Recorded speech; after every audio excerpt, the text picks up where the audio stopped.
Hello everyone, welcome to our YouTube channel devoted for civil services. तो आज हम बात करेंगे आर्टिकल 19(2) के बारे में। तो जिसमें ये कहा गया है कि वाक और अभिव्यक्ति की स्वतंत्रता पर युक्ति युक्त प्रतिबंध लगाने की बात की गई है हमारे यहाँ। इसमें लिखा एग्जैक्टली जो बेयर एक्ट का जो वर्ड है, मैं आपको वो थोड़ा सा पढ़ के बताती हूँ। उसमें जो लिखा हुआ है, ठीक है ना, मैं वो बताती हूँ पढ़ के।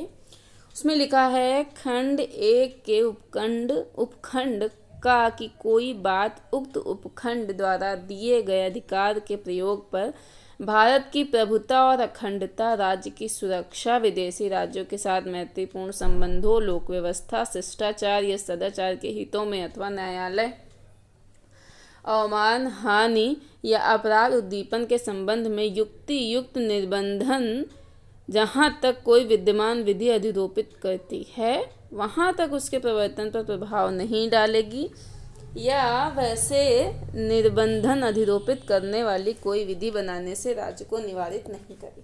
ठीक है ना।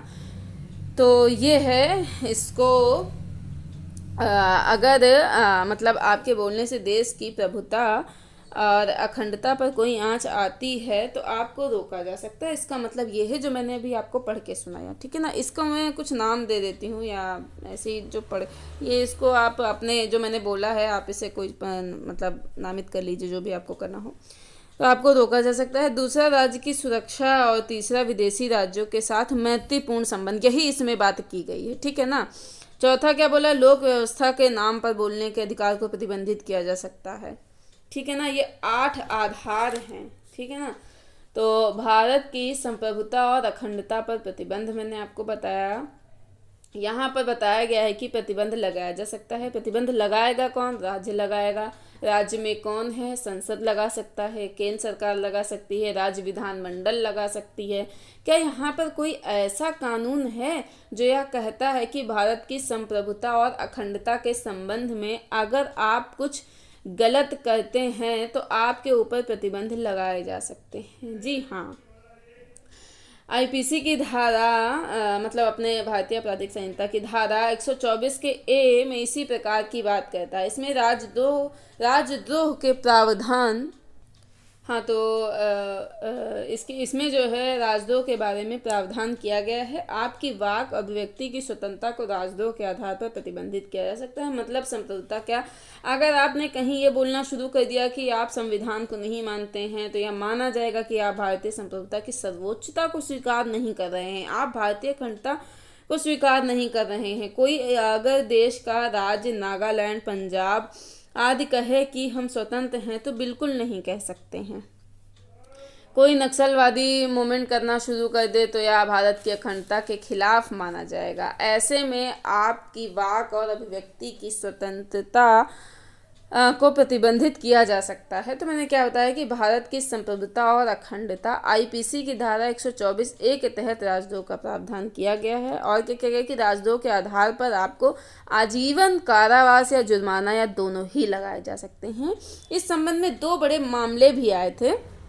एक था केदारनाथ बनाम बिहार राज्य का मामला और दूसरा था नाजिर खान बनाम दिल्ली का मामला। और इन दोनों मामलों में बोला गया कि राजद्रोह का मतलब केवल सरकार का विरोध करना नहीं है, कुछ ऐसा करना जिससे कि सरकार की संप्रभुता प्रभावित हो, अखंडता प्रभावित हो। 2008 के मुंबई के आतंकी हमले के बाद देखा गया कि जो वहां पर मीडिया चैनल थे उन्होंने आतंकी घटना की लाइव रिकॉर्डिंग करनी शुरू कर दी। तो अंदर बैठे आतंकवादी है जिसमें मतलब जिससे वो इसकी एक पता है वेब सीरीज़ भी है, आप देख सकते हैं, शायद स्पेशल ऑप्स करके है, मुझे नाम नहीं ध्यान है। देखिए बहुत बेहतरीन है, मतलब मज़ा आ जाएगा आप लोग अगर देखेंगे तो। बहुत अच्छी वेब सीरीज है। मुंबई में जो हमला, मतलब आपको ये जो मैं चीज़ बता रही हूँ ना कि लाइव रिकॉर्डिंग करनी शुरू, तब आपको क्लियरिटी आएगी कि मैं क्या कहना चाह रही हूँ, उसको ज़्यादा बहुत बढ़िया समझ में आएगा। आप प्लीज़ देखिए। तो अंदर बैठे आतंकवादी जिससे वे संपर्क में थे उनको वो क्या कर रहे थे, आसानी से देख पा रहे थे। भारतीय न्यूज़ चैनल के माध्यम से एनएसजी या मतलब आदि जो लोग कहाँ के थे, एक्टिविटी कैसी चल रही थी, सबका निशाना कैसा क्या, तो मतलब तो इससे तो ये चीज़ें क्या थी ना, आतंकवादी लोग देख पा रहे थे। एक गंभीर सुरक्षा के रूप में इसे देखा गया। तो ये मामला मोहम्मद अफजल कसाब केस में सुप्रीम कोर्ट के पास पहुंचा तो न्यायालय ने कहा कोई भी आतंकी घटना का सीधा प्रसारण नहीं किया जा सकता है। तो इसके बाद से इस टाइप पर मतलब इस तरीके की चीज़ों पर रोक लगी और सामरिक रूप में भारत के संवेदनशील स्थल हैं उनका प्रसारण नहीं किया जा सकता है। यानी मीडिया या प्रेस की स्वतंत्रता तो है, लेकिन भारत की संप्रभुता और अखंडता के नाम पर प्रेस की स्वतंत्रता को भी रोका जा सकता है, ध्यान रहे। तो मैंने क्या बताया कि अफजल कसाब वाद में सर्वोच्च न्यायालय ने आतंकी घटनाओं के सीधे प्रसारण पर प्रतिबंध को युक्तियुक्त प्रतिबंध माना। दूसरा क्या है, राज्य की सुरक्षा के नाम पर हाल ही में भारतीय सेना के अधिकारी चीन की जासूसी करते हुए पकड़े गए। मतलब यहाँ की सूचनाएं वो चीन को दे रहे हैं और दूसरा सेना अधिकारी पाक को भारत की सूचनाएं दे रहा है। ऐसे राजद्रोहियों के कारण हमारे देश की ही सुरक्षा पर खतरा हो जाएगा। ये सारी बातें करना उनकी वाक और अभिव्यक्ति की स्वतंत्रता में शामिल नहीं है। आपके ऐसा करने से हमारे राज्य की सुरक्षा पर गंभीर खतरा पड़ सकता है। तीसरा क्या है, विदेशी राज्यों के साथ मैत्रीपूर्ण संबंध। कई बार यह होता है कि एक देश विरोध के पूर्वाग्रह पर आधारित सूचनाएं दिखाना शुरू कर देते हैं। अभी बांग्लादेश के बारे में भारत की मीडिया उग्र तरीके से बताना शुरू कर दे कि भारत में रहने वाले बांग्लादेशियों को मार भगाना होगा। इस तरीके की चीज़ें अगर बोलने लगे तो इसकी वजह से बांग्लादेश के साथ जो हमारे अच्छे रिलेशन है वो प्रभावित होने शुरू हो जाएंगे। अगर ऐसा मीडिया या नागरिक समाज या कोई भी ऐसा करता है तो उनकी बातों से दूसरे देशों के साथ हमारे संबंध प्रभावित हो रहे हैं। तो आपकी ऐसी वाक और व्यक्ति की स्वतंत्रता को प्रतिबंधित किया जा सकता है। फिर चौथा क्या है कि लोक व्यवस्था के नाम पर मैंने कहा, तो मतलब इसका क्या है, यानी समाज में शांति और स्थिरता का स्थायित्व बना रहे।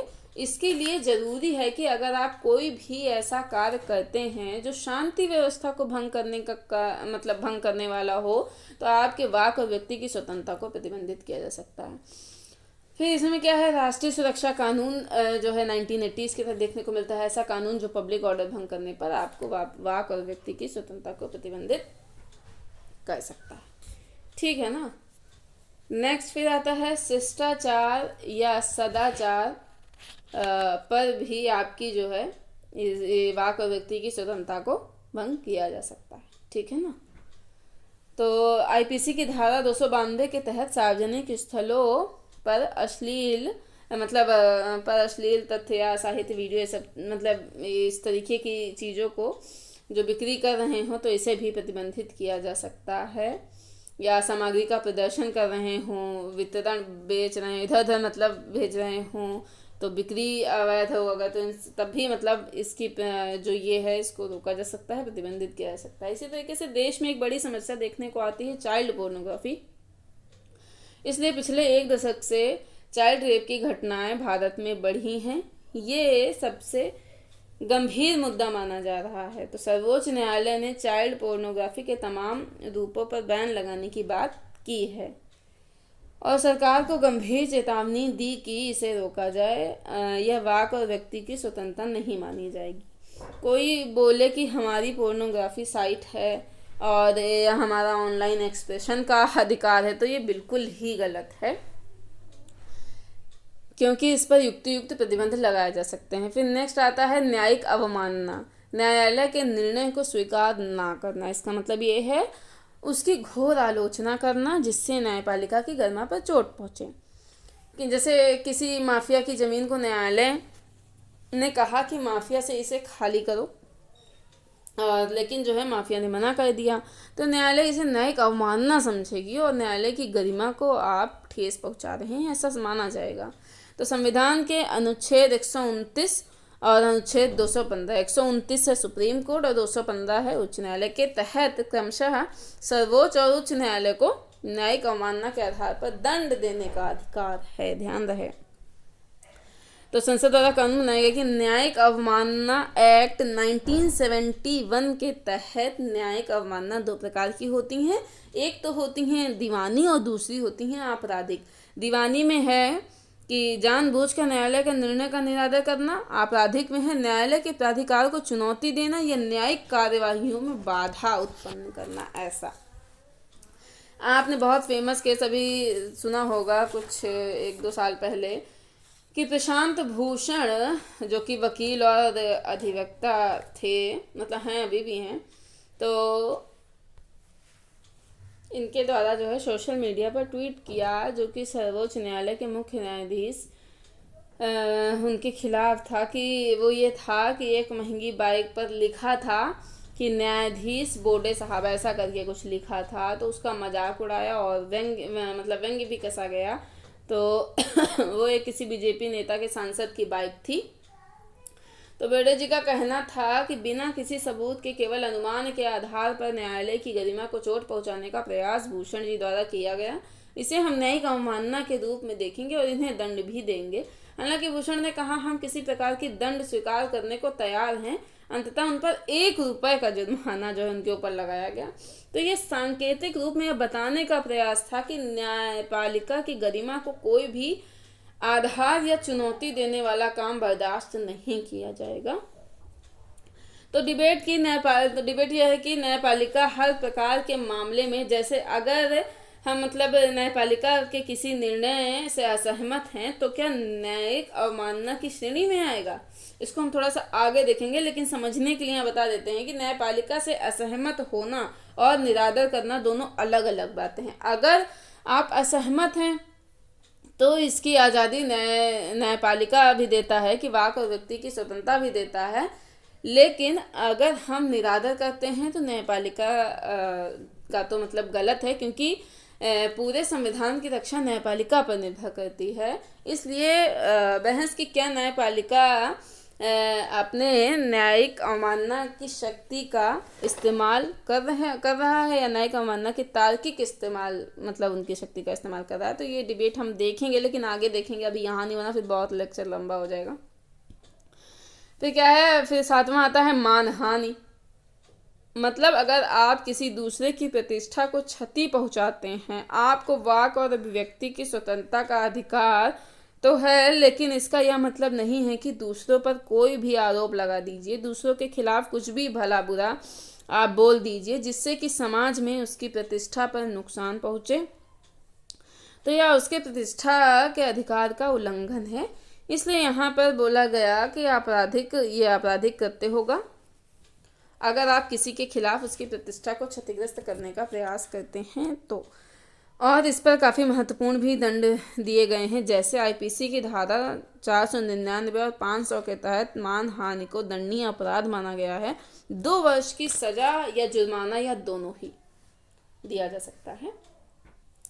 फिर नेक्स्ट आता है कि अपराध उद्दीपन क्या है। तो अपराध के लिए प्रेरित करना जिसे कहते हैं। एग्जाम्पल के तौर जैसे मान के चलो अपराध कोई मतलब नहीं कर रहा है लेकिन अपराध को बढ़ावा दे रहा है, जैसे नेता बोले भीड़ में कि लोकतंत्र को खत्म किया जा रहा है, अमीरों का शासन है, तो भीड़ बोलेगी, मतलब भीड़ कि हम बिल्कुल शांत नहीं रहेंगे और हमको हथियार उठाना चाहिए। तो भीड़ ने कहा इस तरीके की मतलब बातें फिर उकसा रहे हैं ना उसको नेता लोग, तो हथियार अवश्य उठाएंगे, ये सब चीज़ें कहने लगे हैं। अगर भीड़ तो गलत होगा ना। तो क्या सामने दिखने वाला पुलिस थाना शोषण का प्रतीक नहीं है? क्या ये हमारा शोषण नहीं करता है? सभी एग्री करते हैं कि हाँ भाई करता है। लीडर ने कहा कि क्या नहीं लगता है कि इसको जला देना चाहिए? भीड़ ने भैया जाके तुरंत जला दिया। तो यहाँ नेता ने तो कोई आग नहीं लगाया और ना ही उसने कोई अपराध किया, लेकिन उसने लोगों को प्रेरित तो किया ना अपराध करने के लिए, अपराध उद्दीपन करने का काम जिसे कहते हैं। तो ये भी गलत है। तो वाक और व्यक्ति की स्वतंत्रता में यह शामिल नहीं है, इसे भी प्रतिबंधित किया जा सकता है। तो ये मैंने आपको जो बताया ये 8 प्रतिबंध बताएं, तो आई होप आपको याद हो गए होंगे। फिर नेक्स्ट आता है कि क्या वाक और व्यक्ति की स्वतंत्रता में बंद या हड़ताल करना शामिल है या नहीं शामिल है। क्योंकि देखिए यह विरोध को अभिव्यक्त करने का एक तरीका है कि हम स्ट्राइक करते। न्यायालय ने कहा हड़ताल करना कोई फंडामेंटल राइट नहीं है, लेकिन हड़ताल किया जा सकता है, लेकिन यह कोई मूल अधिकार या संवैधानिक अधिकार नहीं है। लोग अगर चाहें तो राइट टू स्ट्राइक है उनके पास, बट 19A के तहत यह अधिकार उनके पास नहीं है। तो हड़ताल किया जा सकता है लेकिन मूल अधिकार के रूप में नहीं देखा जा सकता है। मूल अधिकार के रूप में होता तो सरकार इसको रोकती नहीं, लेकिन फंडामेंटल राइट नहीं है तो सरकारें अगर चाहें तो इसके कानून के जरिए इसको रोक भी सकती हैं। दूसरा, बंद का आयोजन करना क्या सही है? पहले बंद के आयोजन में मतलब कि यदि मैंने बंद का आयोजन किया है तो मेरी पार्टी के कार्यकर्ता सुबह से बाजार में निकल जाते थे, ज़बरदस्ती सभी के दुकानों को बंद कराते थे या कहते थे कि आज बंदी है, कैसे दुकान खोली है। तो आप सरकार बंद कर रहे हैं, तो यह आपका निर्णय है, आप दूसरों को कैसे बाध्य कर सकते हैं कि बंद का आयोजन कराना है? तो यह असंवैधानिक है। लेकिन अगर हम स्वेच्छा से कहें कि आज मेरा काम बंद रहेगा और हमें मतलब विरोध करना चाहिए, तो आज कर तो आप मतलब तब फिर आप कर सकते हैं। लेकिन बंद का आयोजन कराना असंवैधानिक है, दूसरों के लिए बाध्य करना असंवैधानिक है। तो आप इसको नोट कर सकते हैं, नोट में चाहे तो लिख भी लीजिए कि हड़ताल का अधिकार मूल अधिकार नहीं है, पहली बात। दूसरा, फिर आप क्या लिख सकते हैं कि कम्युनिस्ट पार्टी ऑफ इंडिया बनाम भारत कुमारवाद में न्यायालय ने बंद का आयोजन कराने को असंवैधानिक घोषित किया। तो मैंने क्या बताया कि आर्टिकल 1 के बी में क्या कहा गया कि शांतिपूर्ण और निरायुध सम्मेलन की स्वतंत्रता, अनुच्छेद 19(3) के तहत इस पर युक्तियुक्त प्रतिबंध के 2 आधार बताए हैं। एक तो बताया है कि भारत की संप्रभुता और अखंडता, फिर बताया है कि लोक व्यवस्था, ठीक है ना। फिर आर्टिकल 19 के 1 के सी में कहा गया है कि संगम, संघ और सहकारी समाज बनाने की स्वतंत्रता। आप चाहे तो नोट करके लिख सकते हैं कि सहकारी समाज बनाने की स्वतंत्रता का प्रावधान 97वें संशोधन 2011 द्वारा जोड़ा गया, कॉन्स्टिट्यूशनल अमेंडमेंट 2011 द्वारा इसे जोड़ा गया था। कोई राजनीतिक दल, दबाव समूह, ट्रस्ट, सोसाइटी बनाना है तो 19 के 1 के सी के तहत बना सकते हैं आप। वहीं अनुच्छेद 19 के 4 के तहत इस पर 3 आधारों पर युक्तियुक्त प्रतिबंध लगाया जा सकता है। पहला, भारत की संप्रभुता अखंडता, दूसरा लोक व्यवस्था, और फिर तीसरा आता है सदाचार। सदाचार में आपने देखा होगा जैसे जो सेक्स रैकेट हैं वो प्रतिबंधित हैं, इसी के तहत प्रतिबंधित हैं। फिर आर्टिकल 19 के 1 के डी में कहा गया है कि राज्य क्षेत्र में कहीं भी आने जाने की स्वतंत्रता है आपको, भारत के राज्य क्षेत्र में आप कहीं भी आ जा सकते हैं। फिर ई में कहा गया है, 19(1) का ई में कहा गया है कि भारत के राज्य क्षेत्र में कहीं भी निवास और बसने की स्वतंत्रता भी है आपको, यानी कि आप कहीं भी बस जाएं, आपको कोई रोके टोकेगा नहीं। लेकिन कुछ परिस्थितियों में इन पर रोक टोक भी लगाया जा सकता है। मतलब ये जो मैंने दोनों चीज़ें आपको बताई हैं कि कहीं भी आने जाने और निवास करने और बसने की स्वतंत्रता, इसमें 19(5) के तहत 2 आधारों पर युक्तियुक्त प्रतिबंध भी लगाए जा सकते हैं। तो पहला तो ये है कि साधारण जनता के हित में प्रतिबंध लगाया जाएगा, दूसरा क्या, अनुसूचित जनजाति के हित में प्रतिबंध लगाया जा जाएगा। मतलब आपने देखा कि हाथरस में प्रतिबंध लगाया जा सकता है जब सरकार को लगे कि साधारण जनता के हित प्रभावित हो सकते हैं, हाथरस में दंगे हो सकते हैं और जो है लोक व्यवस्था की समस्या हो सकती है, तो प्रतिबंध लगाया जा सकता है। ठीक उसी तरह यदि कोई संवेदनशील क्षेत्र है, जैसे पहाड़ी क्षेत्रों में पर्यावरणीय संतुलन को ध्यान में रखते हुए, साधारण जनता के हितों को ध्यान में रखते हुए वहाँ पर बसने की स्वतंत्रता पर प्रतिबंध लगाया जा सकता है। खासकर एसटी के संबंध में आपने देखा, शेड्यूल्ड ट्राइब के संबंध में। कारण क्या है कि जो शेड्यूल्ड ट्राइब समाज की मुख्य धारा से कटकर रहती है और शेड्यूल्ड ट्राइब और मुख्य धारा में रहने वाले लोगों के तरीके में काफ़ी डिफरेंस होता है। कुछ लोगों को अगर छोड़ दिया जाए, जिनमें एकीकरण हो चुका है समाज में, उनको छोड़ करके, तो ये जो शेड्यूल्ड ट्राइब होती हैं काफ़ी ज़्यादा शर्मीली होती हैं, सीधी होती हैं, इनका शोषण मतलब होने की संभावना बहुत ज़्यादा रहती है, इसलिए प्रतिबंधित एरिया ये होता है। तो जैसे अंडमान निकोबार के कई आइलैंड हैं जहाँ पे शेड्यूल्ड ट्राइब रहते हैं, वहाँ कोई आ जा नहीं सकता है। जैसे सेंटिनलीज आपने सुना होगा आइलैंड में, तो भारत सरकार नहीं जाती है। इसमें जो है, जो सेंटिनलीज है में आदिम जो है वो रहते हैं, शेड्यूल्ड ट्राइब रहते हैं, तो वहाँ कोई नहीं जा सकता है। अभी पिछले सालों में देखा था कि इसी सेंटिनलीज द्वीप पर चर्चा में रहा था। क्यों रहा था कि धर्म प्रचार के मिशनरी के एक व्यक्ति को इस द्वीप पर देखा गया था और जनजातियों के कारण इनकी डेथ कर दी गई थी। तो सरकारें अगर चाहें तो शेड्यूल्ड ट्राइब के हित में वहाँ पर आने जाने में रोक लगा सकती हैं, कई जगहों पर लगाती भी हैं। तो आर्टिकल 19(1) के F के तहत संपत्ति के अर्जन, ये हो गया, ठीक है ना। अब आर्टिकल 19(1) के F के तहत संपत्ति के अर्जन व धारण करने की स्वतंत्रता को 44 कॉन्स्टिट्यूशनल अमेंडमेंट 1978 के तहत समाप्त कर दिया गया था। मतलब क्या है, आपको समझ में आया होगा, ठीक है ना, कि संपत्ति के अर्जन और जो उसको रखने की मतलब स्वतंत्रता को किस अमेंडमेंट के तहत खत्म किया गया था? 44वें 1978। फिर क्या है 19(1) के जी में क्या कहा गया है कि कोई भी व्यक्ति उपजीविका, व्यापार या कारोबार करने के लिए स्वतंत्र है। मतलब मान के चलिए आप IAS, PCS, उद्योगपति और जो है शिक्षक, फिल्म, कवि आदि मतलब आपको बनना है, आप बन सकते हैं, कोई इस पे रोक टोक नहीं है। लेकिन आर्टिकल 19(6) के तहत जी में आर्टिकल 19(6) के तहत 2 आधारों पर युक्त प्रतिबंध लगाते हैं। पहला बताया इन्होंने आवश्यक तकनीक अर्हता के आधार पर, मतलब जैसे आपने MBBS की डिग्री कर ली और डॉक्टर बन गए, ये नियम है। उन्नाव में एक झोला छाप डॉक्टर ने एक ही सिरिंज से 35 लोगों को इंजेक्शन लगा दिया, उसमें सबको हो गया एड्स।